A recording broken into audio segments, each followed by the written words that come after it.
What goes on, guys? Let's start with the next video of the page 18 in the book, The Spread of Islam, which is the point number 6. Okay, so let's start with the Orthodox Caliphate.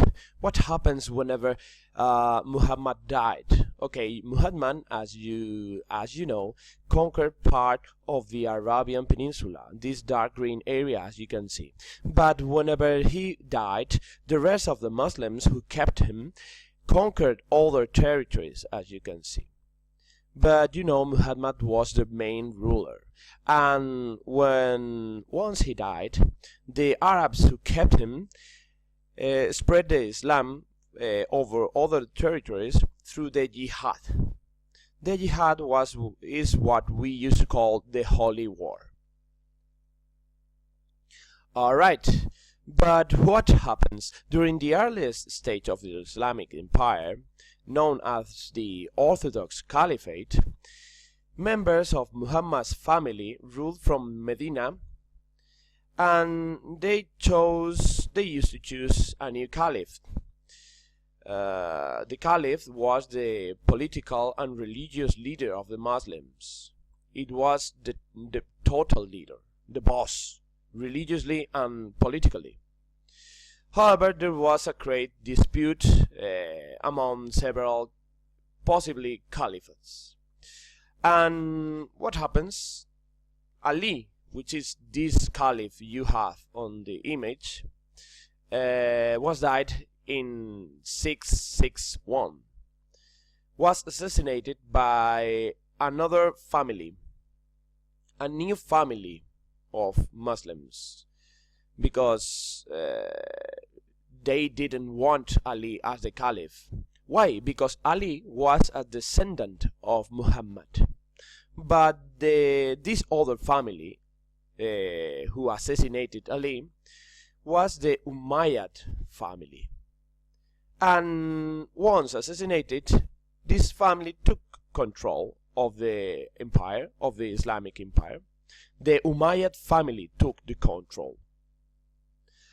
Once that fact given, what happens? That they created an even larger empire. As you can see, they conquered more parts of northern Africa, parts of Asia, and you see, parts of Iberian Peninsula. Alright. The capital city was Damascus, or Damasco, como lo conocemos en castellano. And this was the main map, and they created kind of regions in the empire that they used to call emirates, each one governed by an emir, un emir.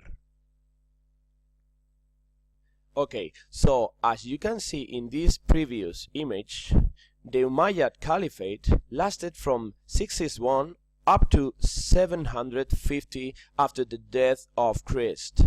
Why happened that? Well, so you have this person, Abu al-Abbas. Who was Abu al-Abbas? Well, in 750 AD, Abu al-Abbas led a rebellion that nearly killed the entire Umayyad family.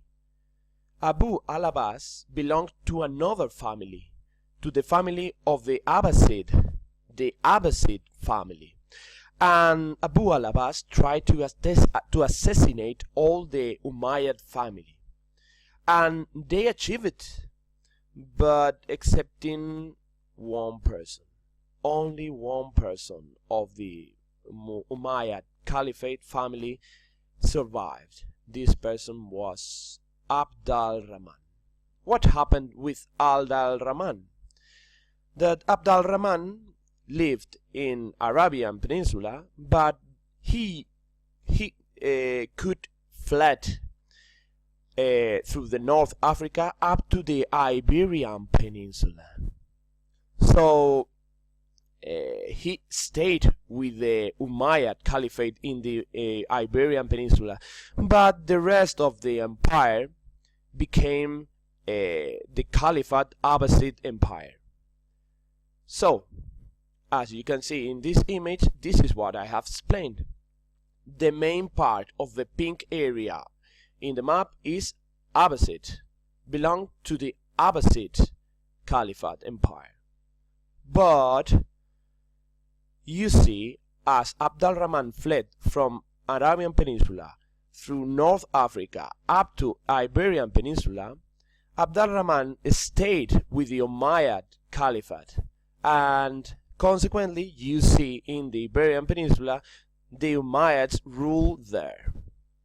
So at this stage, the empire of the Muslims was so huge that even tried to conquer the Carolingian Franks territory. This is true. Why? You can see that happened the Battle of Poitiers in the year 732. And what happened in the Battle of Poitiers? What happened was that Charles Martel, who was this king, stopped the Muslims in the year 732. And as you can see in this image, it says, my name is Charles Martel, and my greatest achievement was stopping the Muslims' advances into Europe. Yes, this was. And how he did stop the Muslims? In the Battle of Poitiers in the year 732. Okay, but at this stage, the Abbasid Caliphate Empire was so huge, tremendous, gorgeous, even greater than the Roman Empire. So the new Abbasid Caliphate had, as I said, its capital in Baghdad. Baghdad was more or less in this area. You cannot see it, but it was in this area. Alright. The Umayyad Caliphate has its capital city in Damascus and now in Baghdad. Okay. So what happens with the Abbasid Caliphate? That lasted up to 1258. Why? Because the Turks, a Muslim people from the Asian steppe, grew stronger than the Abbasids and started to rule in the empire. Eventually, in 1258, a Mongol army sacked the Baghdad and killed the last Abbasid Caliph. So Mongols started to govern in this area. So this is what we have studied for today in this video, and I don't want to drive you crazy because it's puzzling, this one. Okay, so this is more or less the spread of Islam according to the page 18, and now you have material to study. You can watch the video how many times as you want, and this for the next day I'm going to ask you about that. I guess this is clear, and if you have questions, you only have to do any question you have to ask me through Edmodo. Okay, so see you next day in class. See you. Goodbye.